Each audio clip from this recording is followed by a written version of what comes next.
రాహుల్ గాంధీని తీవ్రవాది అని కేంద్ర మంత్రి బిట్టు వ్యాఖ్యానించారు కాబట్టి దేశవ్యాప్త ఆందోళనకు పిలుపునిచ్చింది కాంగ్రెస్ పార్టీ. చాలా గట్టిగా కార్యక్రమం కూడా నిర్వహించారు. అభినందిస్తా. ఎందుకయ్యా అంటే ఓ పార్టీ నాయకుడిని అట్లా అన్నప్పుడు ఖచ్చితంగా ఉద్యమాలు చేయాలి.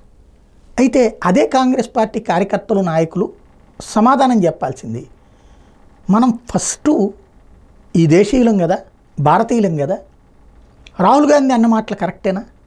ఈ దేశంలో సిక్కులు తమ తలపాగా చుట్టుకోవడానికి భయపడుతున్నారా? గురుద్వారాకి వెళ్ళడానికి భయపడుతున్నారా? ఎక్కడన్నా ఉందా భయం? లేదా చర్చిలకు వెళ్ళడానికి క్రైస్తవులు భయపడుతున్నారా? మసీదులకు వెళ్ళడానికి ముస్లింలు ఎక్కడైనా భయపడుతున్నారా? మరి ఈ దేశంలో అట్లా ఉందని ఆయన అక్కడ ఎట్లా మాట్లాడారు అమెరికాకి వెళ్ళి? అది కరెక్టేనా? మనం చెప్తాం పోని.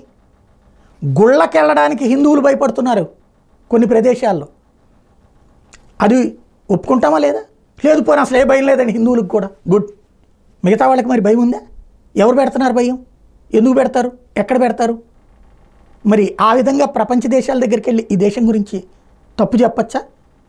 ఈ దేశాన్ని ఒక తీవ్రవాద స్థాయిలో చెప్పచ్చా అట్లాగా? ఈ దేశంలో ఉన్మాదం అని చెప్పి చెప్పచ్చా అట్లాగా?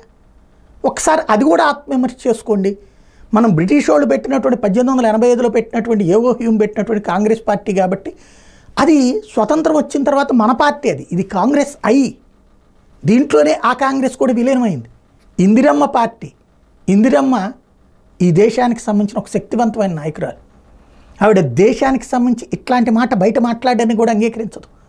అప్పట్లో విదేశాలకు వెళ్ళినప్పుడు ఎవరో ఇట్లాగే విపక్షానికి సంబంధించిన మాట మాట్లాడితే ఆవిడ ఎందట, నా దేశం గురించి నేను ఏది ప్రతిపక్ష నాయకురాలుగా ఆవిడ ఉండి విదేశాలకు వెళ్ళినప్పుడు అప్పుడు ఉన్నటువంటి మొరార్జీ దేశాయ్ గురించి మాట్లాడమంటే ఆ మొక్క చెప్పిందట, నేను నా దేశం గురించి నా దేశం బయట మాట్లాడాను. అలాంటి సంస్కారం కదా మనకు కావాల్సింది.